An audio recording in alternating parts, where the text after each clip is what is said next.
Alrighty, Masechet Eruvin, Daf Ayin Hey, and we are going to plan to finish the sixth perek this evening. Okay, so we have a lot to do. We're going to start with the last Mishnah. It's a long Mishnah, has several cases, and then some analysis on that. So the Mishnah has just basically A to G as an outline to keep track of it. Once we learn the Mishnah, we'll ask whose opinions are presented in the Mishnah. Is it Rabbi Akiva or Rabbanan? That'll be first discussion. Then one of the cases is one making one eruv for everybody, and then talking about a single resident, and we'll end off with some other interesting kind of theoretical cases of row houses that we'll have to puzzle. It's kind of a puzzle that we have to figure out. Okay, so the Mishnah is talking about a case like this, where you have two courtyards side by side. One is an inner courtyard and one's the outer courtyard. And so the inner ones to get out have to go through the outer one. And that is a problem for the outer people, because the thing is, even if they make an eruv, but if the inner people are using this as for traffic, then that undoes their eruv. They don't really have a enclosed separate space if other people are using it. So that's going to be the key to figuring out what's going on here. All right, let's jump right into Mishnah, and we'll go back to the outline to see. Shetei chaserot zo lifnim mizo. So two courtyards, one within the other. Erva hapinimit velo erva hachitzona. So we're going to go through every possibility. Hapinimit muteret v'chitzona asura. If the inner one made an eruv, that's good for them. And the outer one did not make an eruv, so then the inner one can carry because they made an eruv. The outer people cannot carry because they did not make an eruv. That's a simple case. Everybody agrees with that. Good. Now, what if it's the opposite? Hachitzona velo pinimit. The outer people did make an eruv, but the inner people did not make an eruv. Then shetehen asurot. Why? Well, the inner people did not make an eruv, so they can't carry within the inner courtyard. And the problem is that they are going to be walking through the outer courtyard and ruining the eruv of the outer courtyard. So that's not good either. Okay, so now, erva zo le'atzma vezo le'atzma, zo muteret b'fnei asma vezo muteret b'fnei asma. If both of them made an eruv, two separate eruvs, an inner one and an outer one, then the inner one can carry within their area, and the outer one can carry in the outer courtyard. Good, that seems perfectly reasonable. Now you might ask a question here. Hold on, the inner ones still have to carry, still have to walk through the outer one, right? So if walking is a problem, then how come it's not a problem in this case also, even if they both make an eruv, but they're separate eruvs, right? If they make one eruv for the whole thing, like everybody collects and they put it all in one place, like here, then that's for sure, that we'll get to, right? Then they can carry, everybody can carry throughout the whole thing. We're dealing with when they made two eruvs, one inside, one outside. And so if the walking is a problem, then it should be a problem no matter what, walking through. Okay, what we're going to see is, let me introduce an important term. It's called regel asura and regel muteret. Regel means the thoroughfare, the traffic walking through. Regel asura refers to case B, where they made an eruv on the outside. That means the people inside cannot carry in their own courtyard, and their prohibition kind of leaks out. And when they go through here, that's a regel, that's asura. They are asura, and their traffic is going to make these people prohibited. Regel muteret means that these people are allowed to carry in their own courtyard, and their walking through, therefore, is permitted. Even though they're walking through, somehow the fact that they made an eruv together makes them kind of just one unit, and it's like only one person walking through. You could think of it that way. The Gemara doesn't explain it exactly that way, explicitly, but I think that's what's behind it. That's what it means. Okay, we're going to see all the ranges of opinions. That some say that regel asura and regel muteret are all okay. Traffic does not cause a problem. We're going to see Rabbi Akiva says traffic always causes a problem, no matter what, even whether you make an eruv here or not. And in between opinion, which this seems to follow, that says that if this is regel muteret, you made an eruv here, then walking through will be okay also. But if you did not make an eruv here, that's regel asura, and then that prohibits the people on the outside, even though they did make an eruv. Okay, good. So that's the so we have the first three cases. When we'll see now a machloket regarding the third case. Rabbi Akiva oser hachitzona shedirisat haregel osarta. V'chamim omrim and dirisat haregel osarta.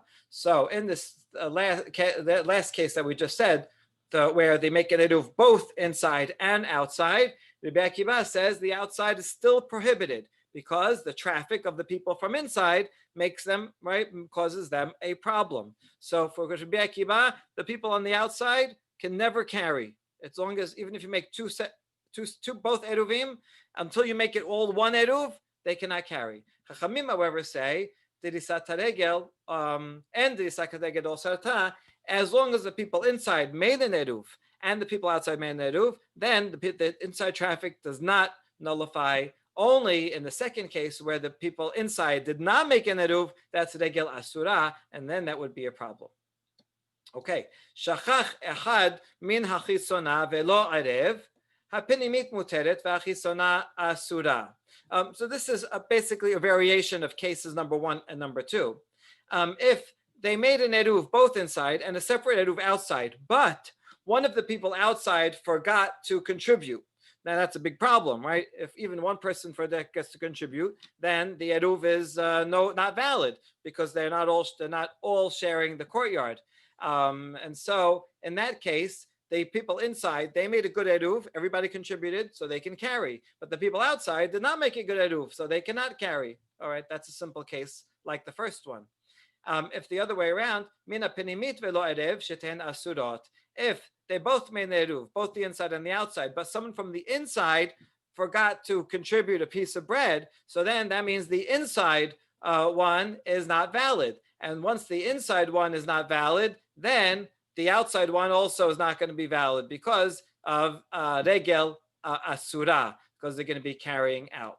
Okay, so we have D and E. Are they really the same cases as A and B? It's just that in A and B, they didn't make an eruv at all. In D and E, they made an eruv, but one person forgot to contribute, which makes it invalid eruv. So basically the same thing. Okay, now, natnu eruvan b'makom echad. Now, what if they all join together, both courtyards, make one eruv? Okay, now you're gonna have to put it, that's good, right? Then that way, if they do that properly, they'll be able to carry everywhere. The thing is, you have to put it somewhere. So, v'shachach echad, ben min hapinimit, ben min hachitzona. I think, see, that, why does it even bother with these cases of someone who forgot? Right? Who cares? It's the same as A and B. I think it's to lead up to the final case here, right? We take, if you didn't make an eruv here and there, and then forgot here and there, now join them all together, right? We have one eruv, but someone forgot. What will be that case? So we made one eruv in one place. We're not sure where exactly they put it. We'll discuss that in the Gemara. And one person forgot. Ben min hapinimit, ben min hachitzona, velo erev, shetehen asurot. So in that case, it doesn't even matter where they put it. Well, we can think through the logic ourselves a little bit. If they put it in the outside, right, and someone on the outside forgot, well, then there's no eruv. There is no eruv on the outside, and the inside ones have no access to it because it's on the outside.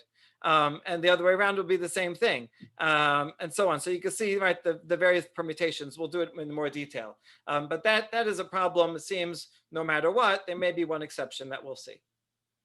Okay, and the final halacha, if there were only individual residents, then they don't have to make an eruv in order to carry within their own spaces. In other words, the problem is of the traffic is that there are many people walking from the inside and out, going out. But if there's only one person living on the inside, then that's not called traffic, right? One person going out and in will not prohibit the people outside. Okay, so what if there's two people outside and one person here? That should be okay. If there's two people here and one person there, that should not be okay. But the Gemara will discuss that also because it's kind of confusing. And since you might get confused, some make a gezerah that even 1 and 2 and 2 and 1 are all prohibited. It just has to be 1 and 1. All right, so that is the Mishnah. Okay, let's keep those cases clear, and now we'll go through it each step by step.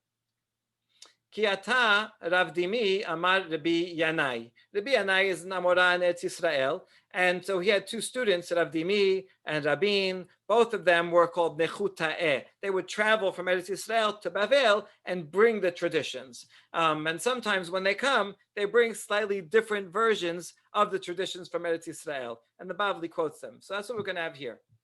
Rav Dimi quotes Rabbi Yanai as saying as follows. Zod Dibrei Rabbi Akiva. Our entire Mishnah is all the words of Rabbi Akiva, right? Except for the middle part where it says a machloket, but otherwise the beginning is the opinion of Rabbi Akiva.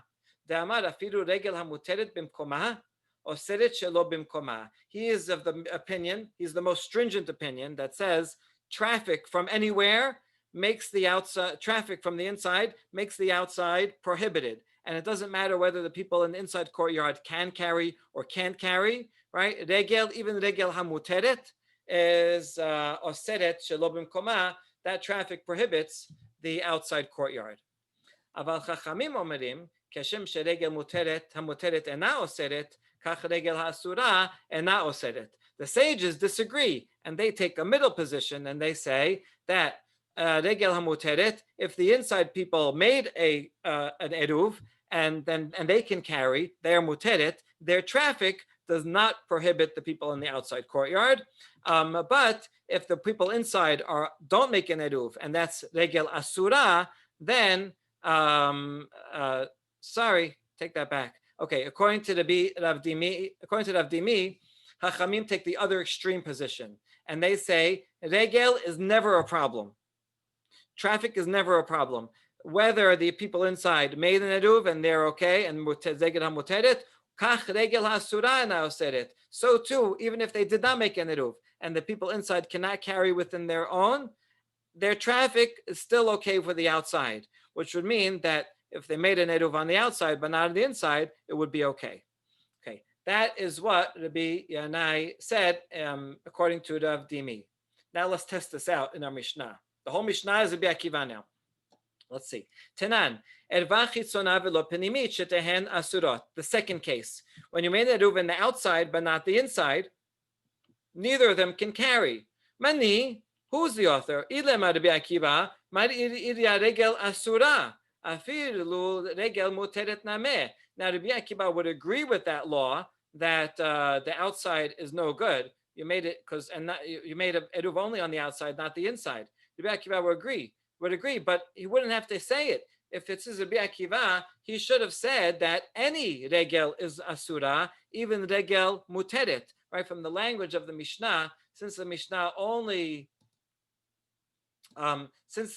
mentions eruv and the outer only, then they're both not good. You don't even have to say this, because all you have to say is eruv, even eruv in both the outside one can carry. Then all the more so regel ha'asura. So that's strange, because if it's Rabbi Akiva, he shouldn't need to say this case at all. He should just skip to case C. So therefore, El alav Rabbanan. This looks a lot more like Rabbanan. We can answer that in saying, it is Rabbi Akiva, and he has the style.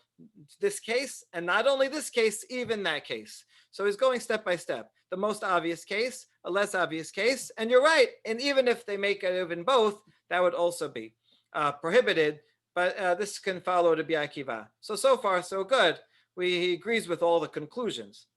All right, let's test it further. Tenan, erva zo latzma v'zo latzma, zo muteret b'fnei asma v'zo muteret b'fnei asma. Tama de erva, halo erva shetehen asurot. Okay, so the main clause, the middle case, the case C, it actually says that they're both permitted. If you do it in both, it's permitted. And that sounds like because you made an eruv, but if you didn't, then both would be prohibited. So only if you didn't do it is it prohibited, but if you did do it, it's permitted. I mean, this middle case does not follow Rabbi Akiva, because Rabbi Akiva says the whole thing should be prohibited.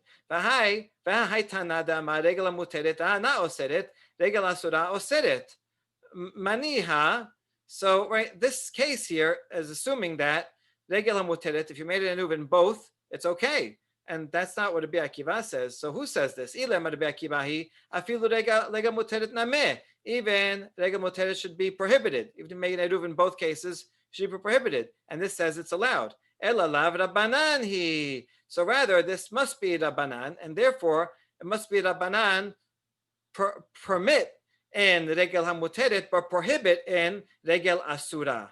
And that is against what Rabin said, what Rav Dimi said, right? Rav Dimi took the sages to be the opposite extreme, that everything is lenient.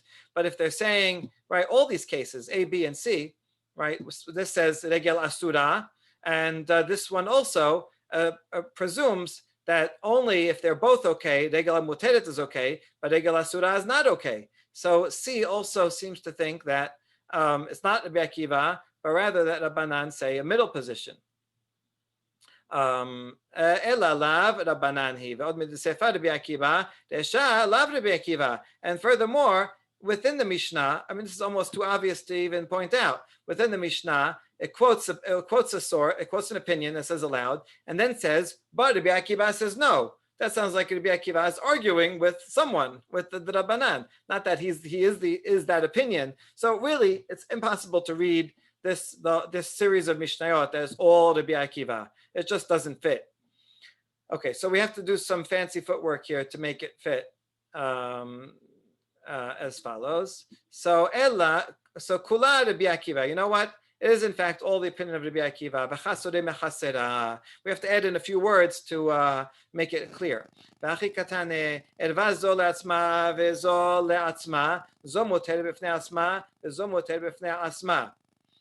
So if you did an eruv in both of them separately, then you can carry in both of them. When is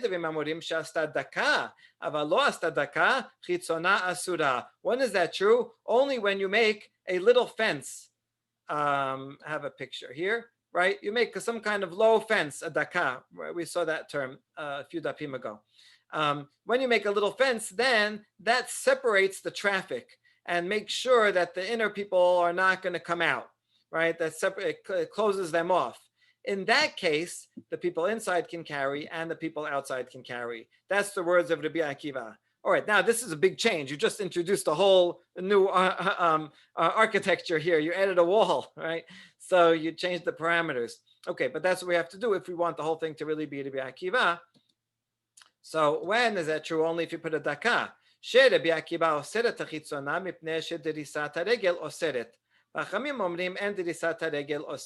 otherwise, Rabbi Akiva would prohibit because of any traffic, no matter what, whether the inside was permitted or not.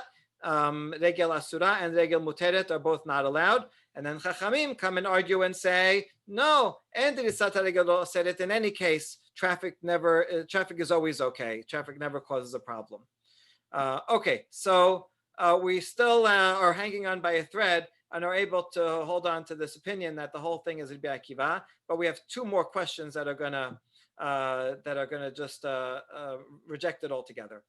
Metiv Rabbi Bar Abaye. Vim hayu shel yechidim en tzrichin la'arev.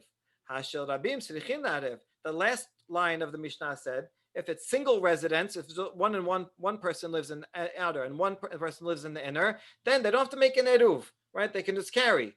Well, that implies that if there are more people there, then they do need to make an eruv, and the eruv would help. And then they could both carry in their respective courtyards if they do make the eruv. So therefore, you see that it works. Alma regel moted b'mkoma and now oseret regel asura oseret. So that seems to imply that if you make an eruv in both, then it will be permitted to carry in both. Only if the ones inside did not make an eruv, and then there would be a problem. That's the middle position. That's what it sounds like. Okay, I mean, you can answer here also. They made a wall, but okay, we're not going to add walls everywhere. And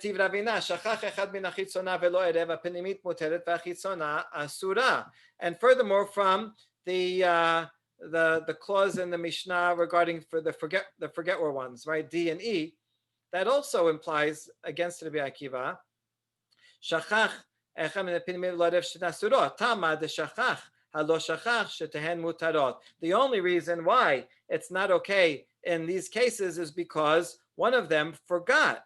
Let's say, right, the outside one, the inside one forgot. But if the inside one remembered and the outside one also did a fine eruv, then it would be permitted. So you see that this follows a middle opinion, not Rabbi Akiva's opinion. Alma regel mutet ena oseret, regel asura oseret. Okay, so the conclusion of this is that we tried to say that this whole Mishnah follows Rabbi Akiva. That was Rav Dimi's opinion.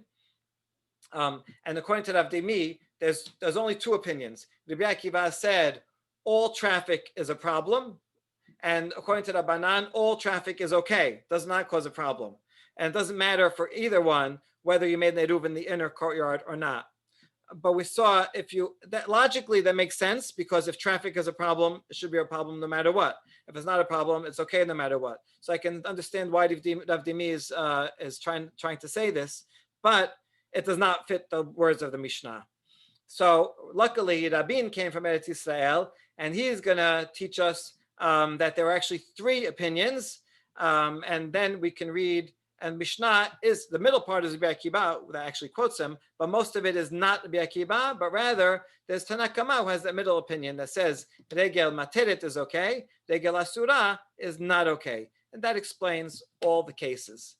There is another Rabbanan that's a later Rabbanan that says that it's always not allowed. But so in that sense, he agrees with Rav Dimi by saying, Rabin, you missed the point, right? You thought all Rabbanan think the same way, but it's not true. There's Tanakama and there's Rabbanan, which are separate. Let's see that inside. There are three factions in this matter. The word machloket, they translate here as disputes. This is not a good translation. There are not three disputes. There's only one dispute. There are three opinions within the dispute. The word machloket can mean dispute, but it could also mean a group or faction. So that's the correct translation here. Tanakama sava regel hamuteret ena oseret, regel asura oseret. That when the people inside are allowed to carry in their inside, then that's okay for the outside people also to carry. That's cases A, B, and C. All follow that. And when the inside people cannot carry, then they prohibit the people on the outside. This fits the Mishnah exactly. That's Tanakama. Rabbi Akiva comes and says, no. Afilu regel hamuteret oseret. Even when the inside people do make an eruv, their traffic still prohibits. And so they still can't carry even if they both made an eruv. And then there's another opinion. Rabbanan batra'e sabre, keshem sheregel muteret ana oseret, kach regel asura ena oseret. They think that all traffic is okay. You don't have to worry about traffic. Their opinion is not represented in the Mishnah. The Bianai told us that there was once, yet that there is another opinion about it, but it's not represented in the Mishnah. And Rabin, you tried to fit this in. Rav Dimi tried to fit this into the Mishnah. Didn't work. Okay. Now, hopefully, everything is clear. All right. Now, next topic, next part of the Mishnah says, "Natnu eruvan b'makom echad v'shachach echad ben penimit." In this case, they're making one eruv for both courtyards, which is a great idea because now they can all carry into inside, outside, all their homes. It's considered all one common courtyard. The problem is one person forgot to join, and now that's going to cause a problem to everyone. All right, so let's see. Where did this happen? When they said they put the eruv in one place, where did they put it? Amarav Yehuda Amarav hachitzona omay karula makom echad makom miyuchad lishtehen. He's inferring from the words they put it in a one place. One place means one place that is common to both of them. In other words, the outside, because the outside people live there and the inside people are always walking out. And so this is a convenient place that's on the way for everyone. So that's when this applies, when they put it on the outside. Okay. Tanyana mehachi, and we have a Baraita that in fact confirms that the main problem is where they put it on the outside. Natnu eruvan bachitzona. Okay, so now there's four permutations, right? Where you place it and who forgot. So let's go through each of the four. If they put their eruv on the outside courtyard. V'shachach echad ben min hachitzona ben min hapinimit velo erev shetehen asurot. Now, no matter who forgot, it's a problem. Why? If they put it on the outside, and someone from the outside forgot, then the outside one is not an eruv. So they clearly can't carry, and the people inside have no access to the outside because they can't even get there. And they right there, so even their eruv is no good because they can't access the one outside. So the people inside also can't carry.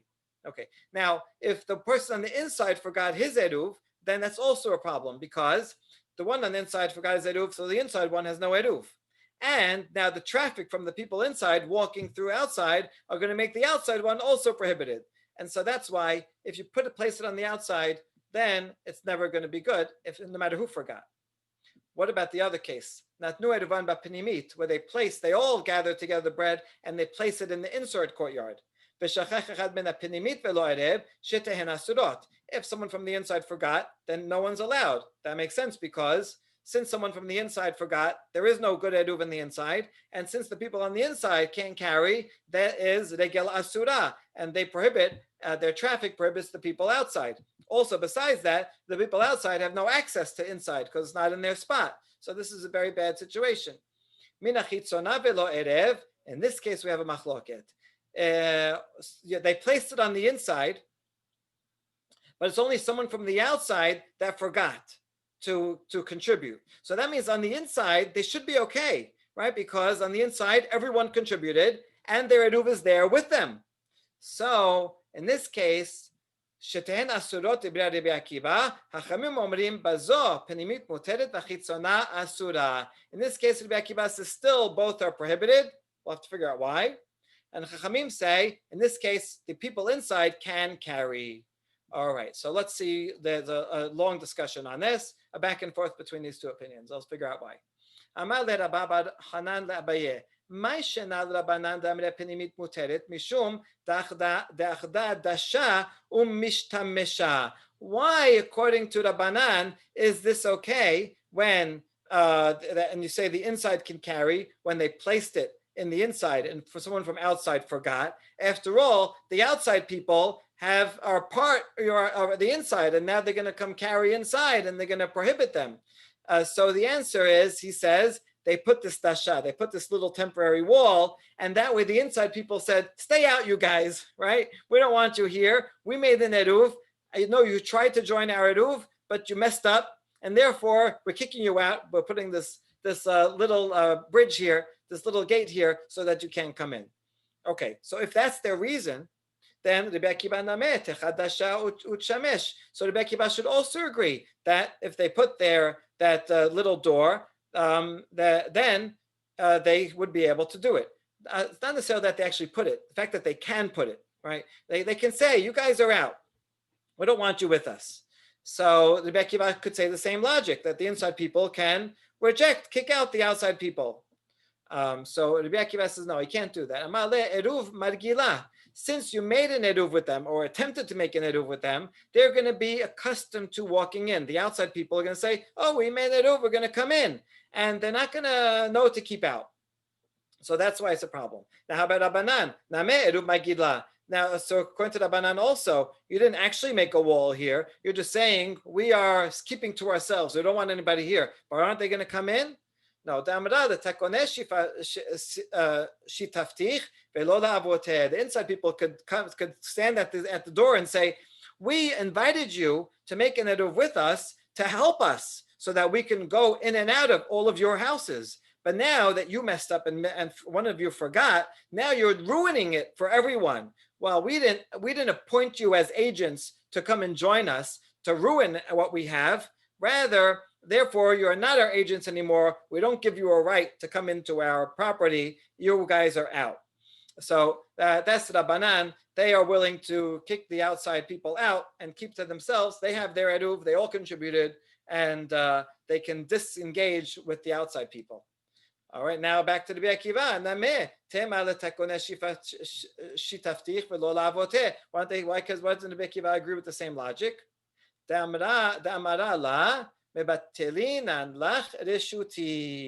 Oh, according to the Rabbi Akiva, it's the only, you can't disengage unilaterally. The only way the inside people can carry is if the outside people come and say we relinquish our rights to the inside courtyard. They have to do it.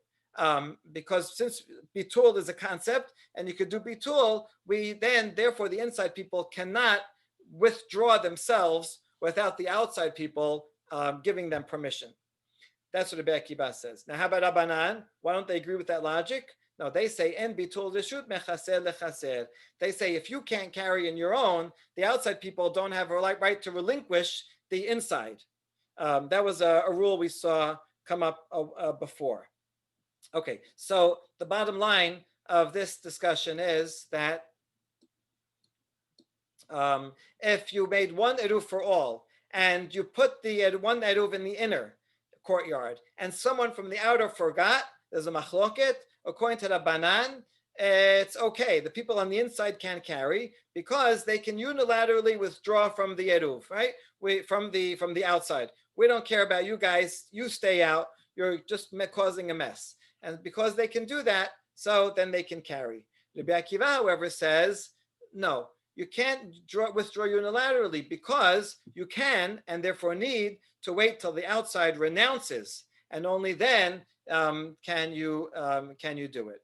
An analogy to this is, can Israel unilaterally disengage from the West Bank, right? Or do you have to have it in the context of a peace agreement, and they have to agree to allow you to disengage? All right, so when something's very complicated when it becomes more clear by comparing it to the Middle Eastern politics, right? But something along those lines.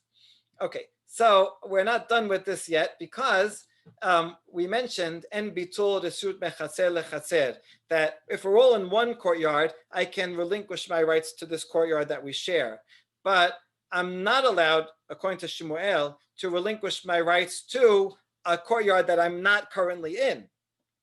Shmuel said you can't do that. Rabbi Yochanan said you can do that. So now we're going to try to link these two machlokot. Since we explained Rabbi Akiva and Rabbanan that their machloket depends on whether one can relinquish from one to the other, and the point is that Rabbi Akiva thinks that the outer guys can relinquish their right to the inner ones, even though it's crossing a boundary. And since they can do bitul, they must do bitul. So the inner ones can't withdraw on their own. According to Rabbanan, they say you cannot do bitul, you cannot relinquish from one to proper to the other. And since you can't relinquish, there's no other way to do it. Therefore, the inner ones can withdraw unilaterally, right? It's kind of like going back to the Middle East. If you think that there can be a real peace deal, right, then we're not going to let Israel withdraw unilaterally, right? Because you have to get the agreement of them. If you think that there's no possibility for a peace deal ever, right, then it makes sense to say that there's no partner inside, so then they can withdraw, they can act unilaterally, something like that.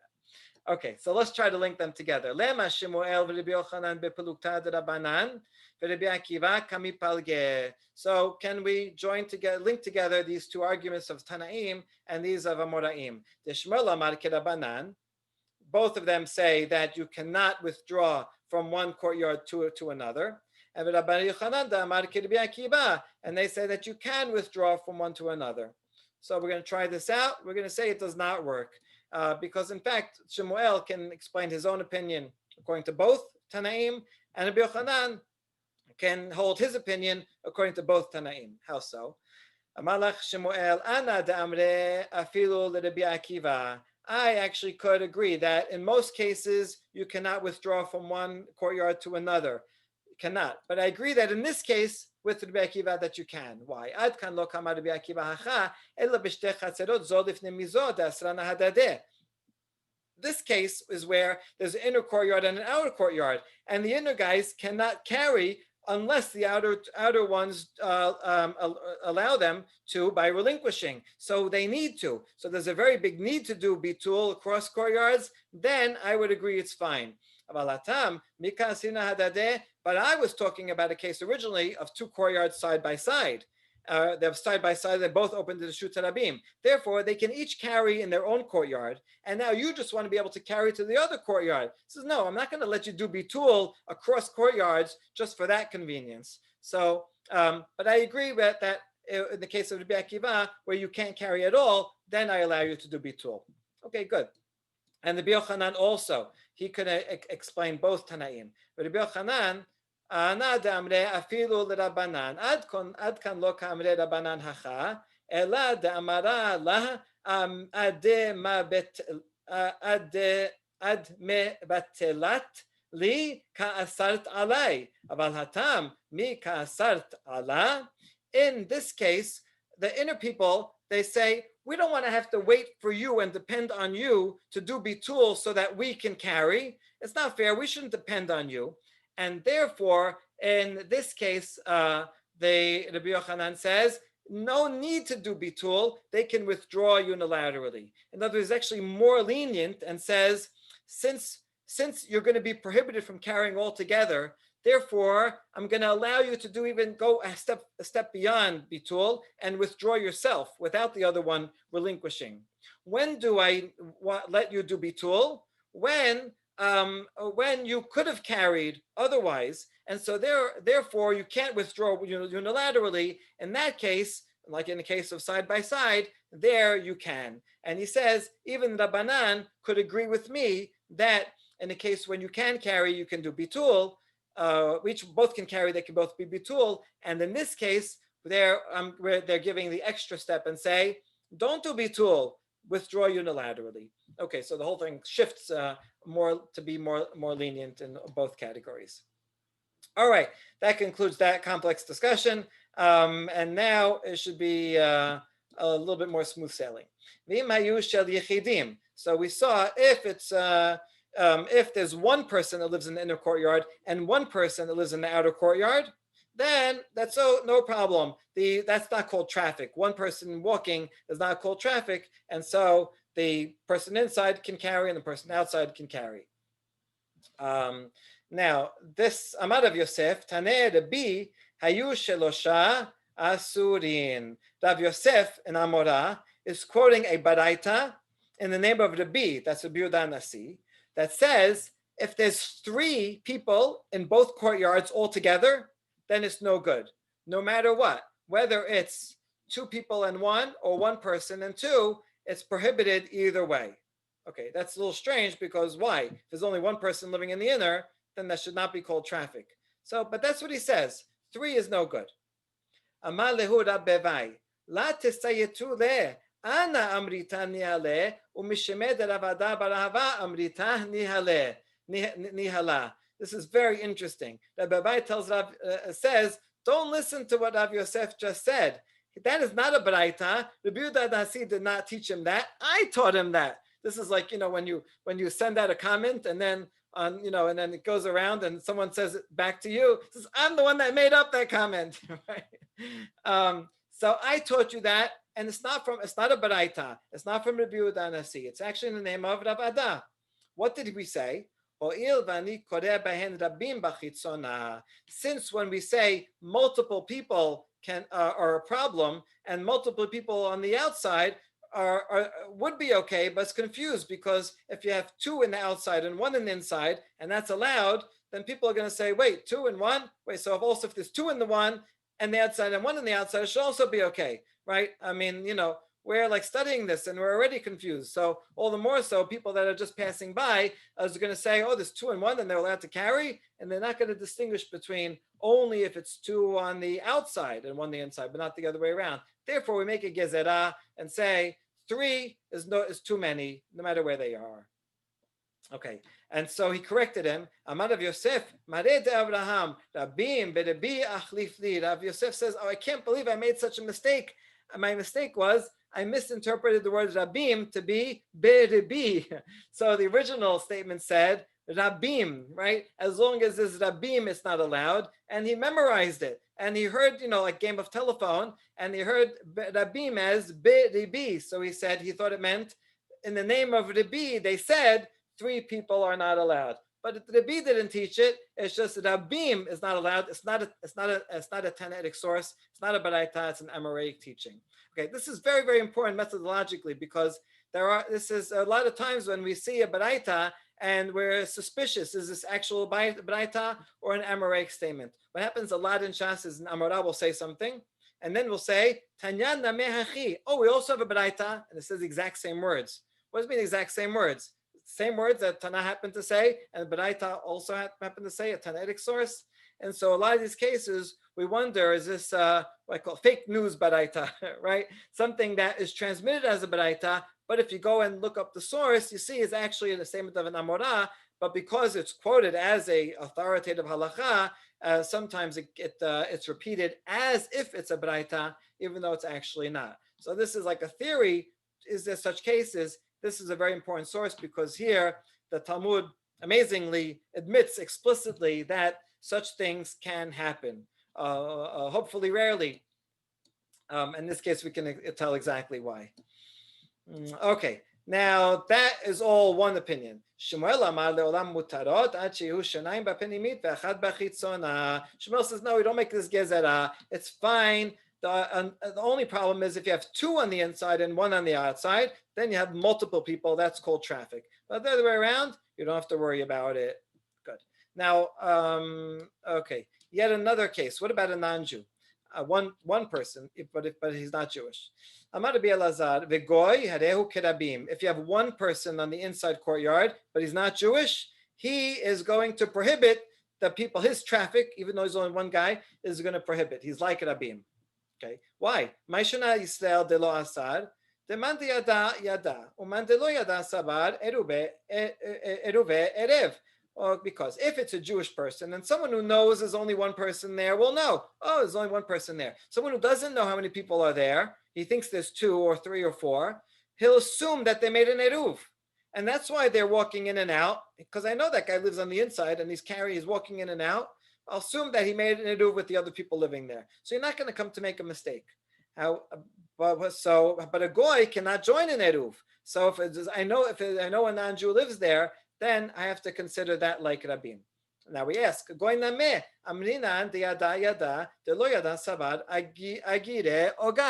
who knows he's the only person there will know there's no traffic, it's only one person. Someone who doesn't know and thinks that there are multiple people living there, he should assume that the non-Jew rented out his right to the property, and so they made an eruv. It's the same thing. No, that doesn't work. Stam goy ita deogal mif'apa'eh. Usually, if a non-Jew rented out his domain, he would talk about it. People would know about it, and they would know. So since that there's no rumor about it, no chatter, then they would assume that he did not rent it out, and they would think that there are other people living there, and then they would think that multiple people on the inside is still permitted for the people on the outside, and that isn't true. So therefore, a non-Jew is like one person. All right, now we're going to see 3 theoretical cases that will test out a bunch of the principles. This is like a nice way to end, like when you have a chapter in a textbook and you have the quiz at the end, right? So this is the quiz questions. Let's see if you're able to bring everything together. Amar Rav Yehuda Amar Shmuel, asara batim zo lifnim mizeh, ze lifnim mizeh, penimi notenet eruvo vedayo. Okay, we need a picture for this. It's like this. You have row houses, 10 in a row. And you have a courtyard. So imagine that maybe there's, okay, it doesn't matter if there are other entrances or exits. Now, you want to make an eruv in this courtyard, right, with these other people that live there. Now, who has to contribute to the eruv? Certainly this guy and this guy do. But how about these guys? They're all different houses. Do all 10 of these people need to contribute to an eruv? It would seem yes. But here's the chidush. Shemuel says the pinimi, the inside one, that means this one, the one that's the most inside. This is outside. The one all the way inside. That one, he has to contribute a piece of bread to the eruv, but nobody else. Why? Because the rest of them are considered like hallways for this guy. Okay, so something called bet sha'ad, a house at a gate, a house that's a thoroughfare, right? That people walk through to get to the other side. This is like we used to walk through the Empire State Building, right? If you want to cut through from 33rd Street to 34th Street, right? You go through. Now you can't do it anymore because of security.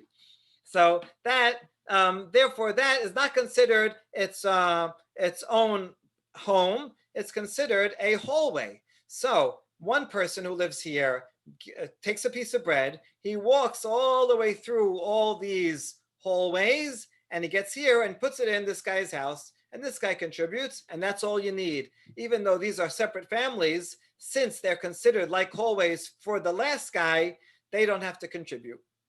Got it? Okay, so that's a fun case. Rabbi, right, Dayo. Rabbi Yochanan Amar afilu chitzon. He says no, even the outer one. Wait, chitzon bet sharhu. And he means chitzon shel pinimi. So even the outer one has to join an eruv. Now, at first we think that means the outermost guy. Sorry. Meaning here, and we say why? That's a bet shad. He wouldn't have to. Oh, what he means is this one, chitzon shel pinimi, the one outside, immediately outside the inner one. He also has to contribute. Why? Because he is only a thoroughfare for one person. That's not enough. Okay. Whereas this guy is a thoroughfare for 9 people. This guy's thoroughfare for 8 people. You have to be a thoroughfare for multiple people. You see how this connects with what we just said? If you're a thoroughfare for one person, you're not called a thoroughfare. That was good. That was helpful for the outside courtyard, and but it's a chumrah for this guy because there's only one person that goes through his house. His house is not a thoroughfare. Therefore, he has to contribute. But this guy's house is a thoroughfare for 2 people. So therefore, he does not have to contribute. So these 2 guys take their bread, they walk it here, they put it in there, and now everybody can carry in and out of all of the homes. Okay, that's Rabbi Yochanan's opinion.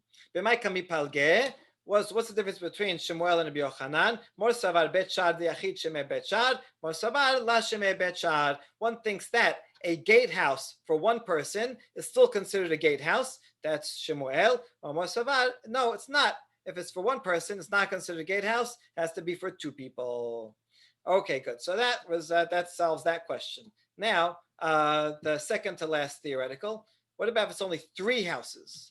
Amar Rav Nachman Amar Abba bar Abu Amar Rav Shetei chaserot u'shlosha batim benehen ze ba derech ze venoten eruvo baze veze ba derech ze venoten eruvo baze ze naasa bet shar laze veze naasa bet shar laze emsai havale bait shemanichin bo eruv ve'en sarich liten et hapat.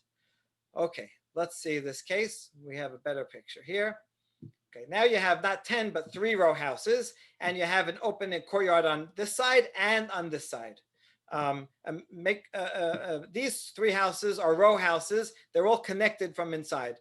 You can't see that from the picture, right? But assume that they're all connected.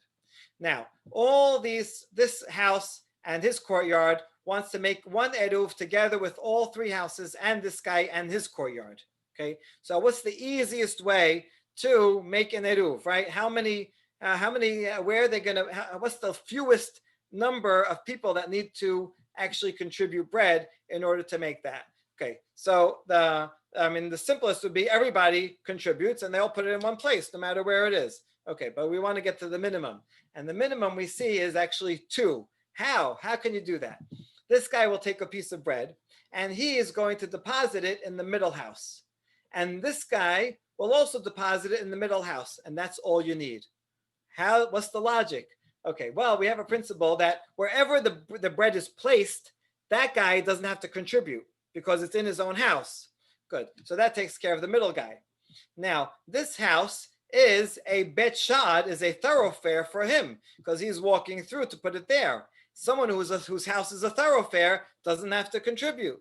And this guy's house is a thoroughfare for this guy. So he's walking through. So he doesn't have to contribute. So there you go. We solved the problem. We're able to join 5 houses with only 2 pieces of bread.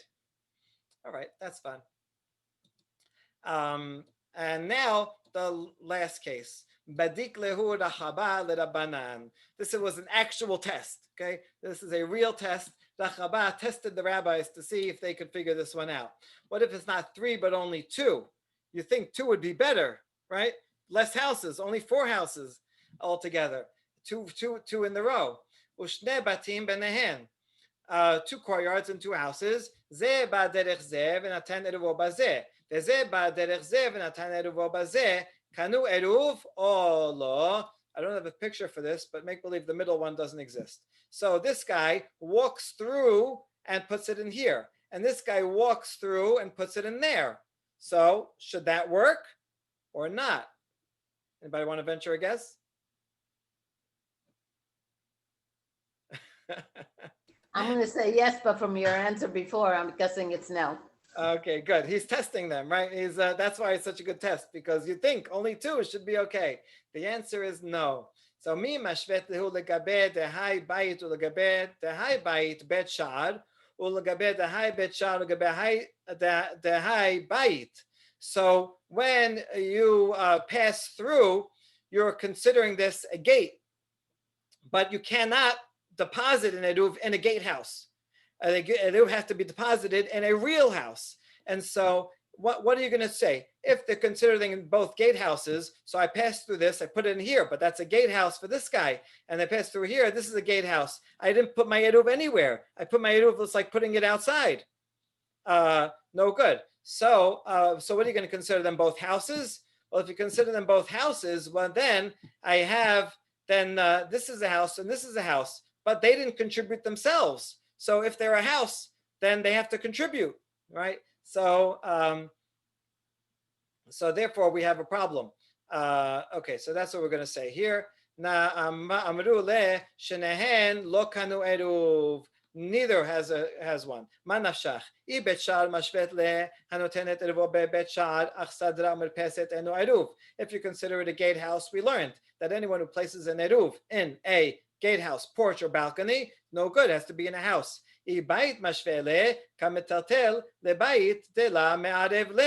that case, he is putting it into a house that's not part of the eruv, because the gatehouse that he went through is not a gatehouse; it's a separate house, and that house did not join together. That's the point, right? That this house, this guy puts his bread in this house, right? So this person did not join in with that eruv, and this guy made a separate eruv. He's going through. He thinks by going through, he's going to join this house and this house, but in fact, this is a separate house that didn't contribute to his eruv. So they're trying to make 2 different overlapping eruvin, but what ends up happening is that neither works. You can't have it both ways. All right, that's fun. Now we have a question on this. Here's another case. Rava had a case. This is a case of eruv techumin. So someone tells 2 people to go and make an eruv for us. Or 2 people tell 2 people, go make an eruv for us. Lechad erev alav be'ojom, ulechad erev alav ben hashemashot. One of the agents placed his eruv there right before sunset. So it took place on sunset. And one of them placed it right after sunset. Now, this she'erev alav be'ojom nechal erevo ben hashemashot. V'zeh she'erev alav ben hashemashot nechal erevo mishtetechshach. Shenehem kanu eruv. Okay, so here's the full story. One of the agents put it right before sunset, and then a minute after sunset, a bird came and ate it.